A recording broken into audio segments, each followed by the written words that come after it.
What is up guys, I'm back for another video, and this one's gonna be sort of a vlog answering a question that I got from Reddit, which is honestly a really cool question, especially in these times where we're all missing live performances. And that's sort of what I'm gonna be talking a little bit about. I was asked if I had a few tips for live performances, what to expect, what to prepare for a live show, especially when starting out, and what a better time to reminisce about live shows than now that it's been almost a year since we last played live. And I miss that a lot, honestly. I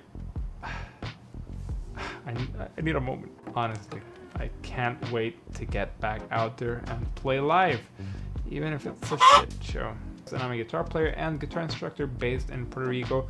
I basically just teach guitar every day, all day, week long. And I also make videos for here on YouTube, Instagram.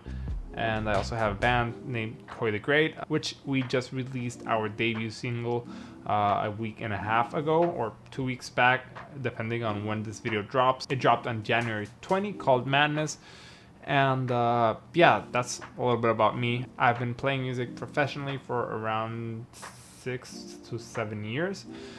And I've had the pleasure of learning quite a bit, which is sort of what I'm going to be talking about, different aspects of what being a modern guitarist, or rather a modern musician nowadays is. I've been able to play and had the pleasure of playing with a bunch of different people, different bands, different original artists, and cover bands as well, besides the whole teaching. And I'm gonna talk a little bit about things that I sort of wish that I would have known, and also things that I highly recommend to actually do and practice before the actual show.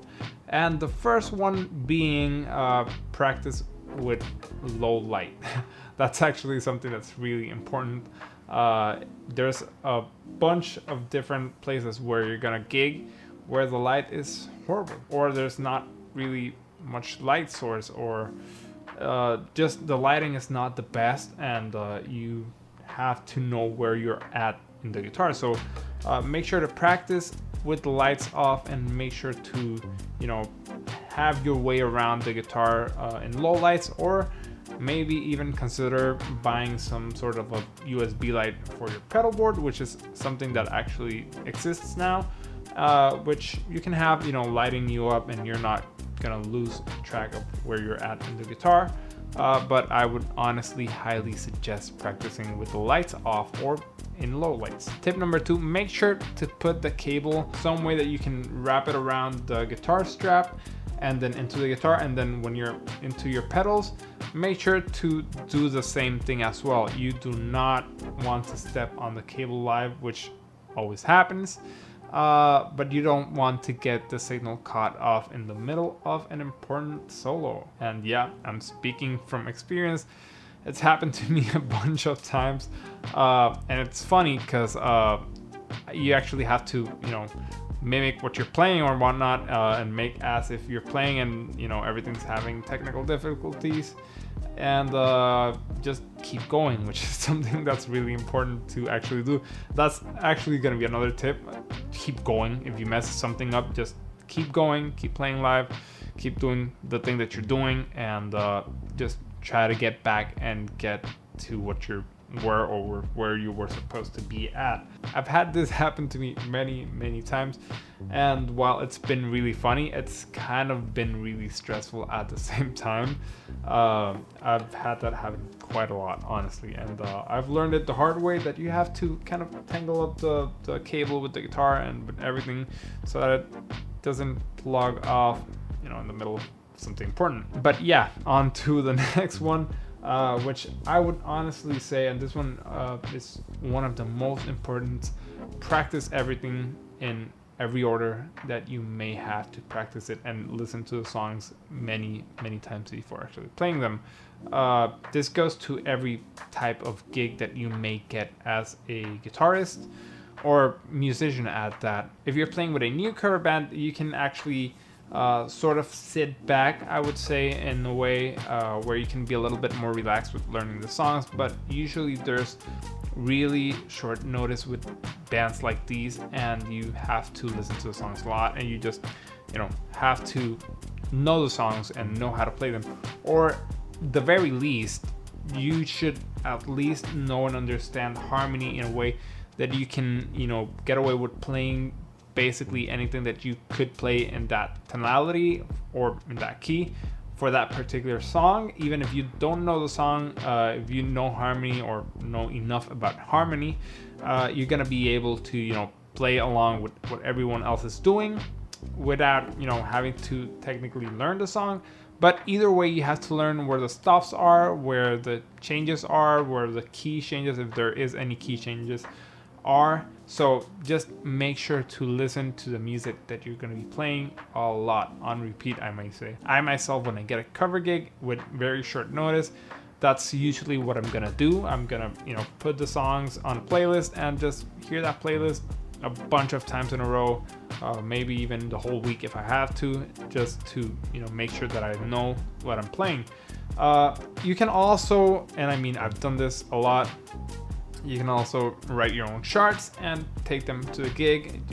Take a music stand and just have the charts right there, or you can now have them on an iPad and just make the charts and put them on the iPad, and you take a stand or whatever for the iPad and you just have it there, which is honestly a really good alternative as well. I've done it a bunch of times and I honestly enjoy it quite a lot. It takes the pressure a little bit off, and that's sort of pretty good to not have that pressure on you.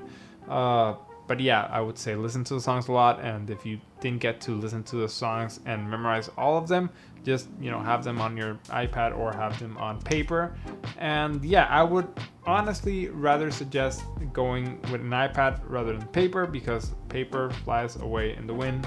Has happened to me a bunch of times, but thankfully I've known the songs enough to be able to play them, and without actually having to read them, or I've been able to get away with just playing without even watching the papers. But it's a good thing to have. If you do take papers on the road, make sure to have something you can put all of the paper in, and it won't fly away. So yeah, that's sort of another tip. Also, in the lines of that, another tip, if you're playing with an original music artist, make sure to know the song note by note, because sometimes you're gonna have to mimic what you play live. So make sure to learn the original recording and just be able to play it just the way that it was recorded, because it does happen when you're playing on TV or some other stuff like that, where they just want the recorded track and they don't want any live music because of too much noise or not enough mics or whatever. So learn the song exactly the way it should have been if you're playing that sort of gig. If you're playing live, you can sort of have a little bit more freedom, and everyone else is gonna also have a little bit more freedom, and it's gonna be more fun. Honestly, I like that aspect of live music where you can kind of change the whole performance of the song and have something even better than what was recorded. I honestly love that. I'm a huge fan of that. A few things that I would recommend before the actual gig, and a few during the gig, but this part I'm gonna talk a little bit more about the stuff to expect during the actual gig.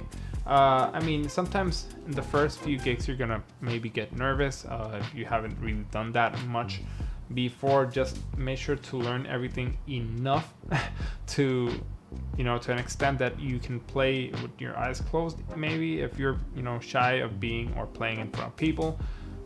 Something that I may also add is change their strings before the gig, maybe 2-3 days before a gig, because playing nervous with an old pack of strings on the guitar is not a good idea. There's a big chance that the strings are gonna snap.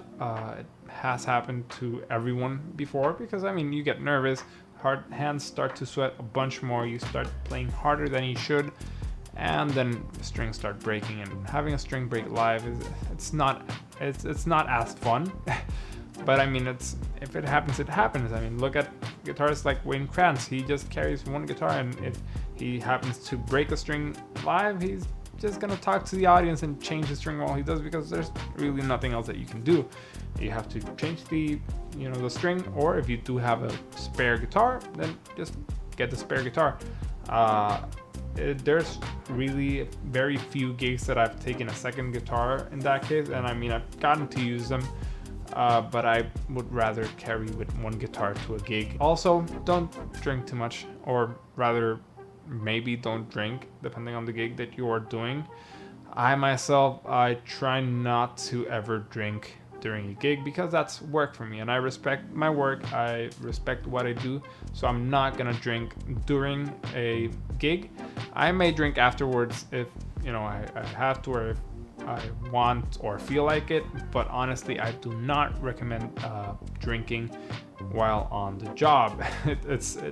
It's as simple as that. You're doing a job. If you're playing live, you're getting paid for playing live. It's a job. It's not something that you're just doing. It's still a job, and you should respect whatever job you're doing. So yeah, keep that in mind. Also, ignore what people say. There's a lot of people that are gonna talk shit, and that's always gonna happen with every type of music that you play.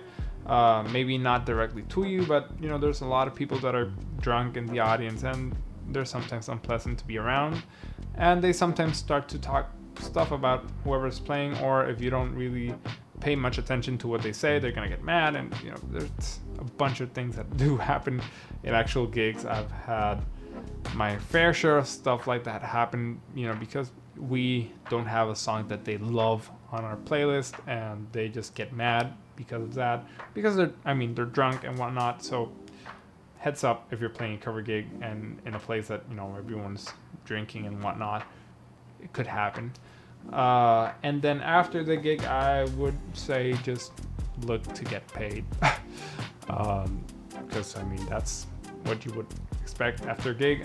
There's some places that, you know, try to get away with paying less, and yeah, just settle for a good price, something that's, you know, within the margin of every other musician that's also doing this, because you don't want to ruin the economic balance of whatever this is. Try not to go for too cheap, and try to have a price that's good enough to keep the whole economy balanced and to help everyone else, you know, get paid well. I'm never gonna play a show if it's for less than a specific quantity, because I respect this too much. This is my job, this is what I do, so yeah, that's something to, I would say, look out for. And yeah, I hope that these tips help anyone that's, you know, gonna gig for the first time, maybe even in quarantine. Because I mean, I have friends that have been starting to gigs. I have not, and I'm definitely not gonna soon, at least until I get a vaccine or whatnot. I myself haven't had any gigs during pandemic, because in the part that I live, there's really not much live music going on, but I have friends in the other side of the island that are actually gigging a bit every now and then, even in quarantine. So I mean, that's awesome. So if you're one of those that are, you know, looking forward to a gig, or maybe even a first gig during quarantine and during this whole COVID thing, make sure, you know, to keep all of this in mind. It's just a few tips and stuff that may help you. I highly recommend all of that. Also, one last tip: be friendly with everyone that you meet. Just be friendly and authentic. You never know who you're gonna meet, and it pays to be a good person. It's really helpful. Just be as genuine as you can be, and just be a cool hang. If you ask anyone in the music industry what they're gonna look forward to in another person, is be a cool guy. Just all around, be a cool person to be around with. I cannot stress this enough. There's a lot of people that I've met that like I've been asked to recommend someone else for a job when I can't do certain stuff, and there's people that I've not like actually recommended because I know how they are, and I know how they would work, and I do not want to have that over my name. And you know, that same thing happens with my friends when we talk, and you know, it goes around. Like, people are not gonna recommend someone that, you know, would not get the job done, and someone that's not a cool guy or cool gal to be around with. So yeah, just be authentic, be yourself, and just play your heart out. It's awesome. I mean, live music is awesome, and I miss it a lot. I miss playing, and hopefully when all of this happens, we'll get to play live. I am, however, looking forward to doing some internet or online live shows with my band Quay the Great. We've been actually planning for a while now. And I mean, considering that we have so much music written, we may as well do that. So look forward to that. I'm really excited and looking forward to working with all of this and with this band, and hopefully getting back to playing live sometime, hopefully this year. And yeah, I'll see you guys on the next one. I hope you guys enjoyed it. And yeah, stay tuned. If you did enjoy this video, make sure to drop a like down below, comment, and maybe even subscribe if you want to support me and this channel. So yeah, I'll see you guys on the next one.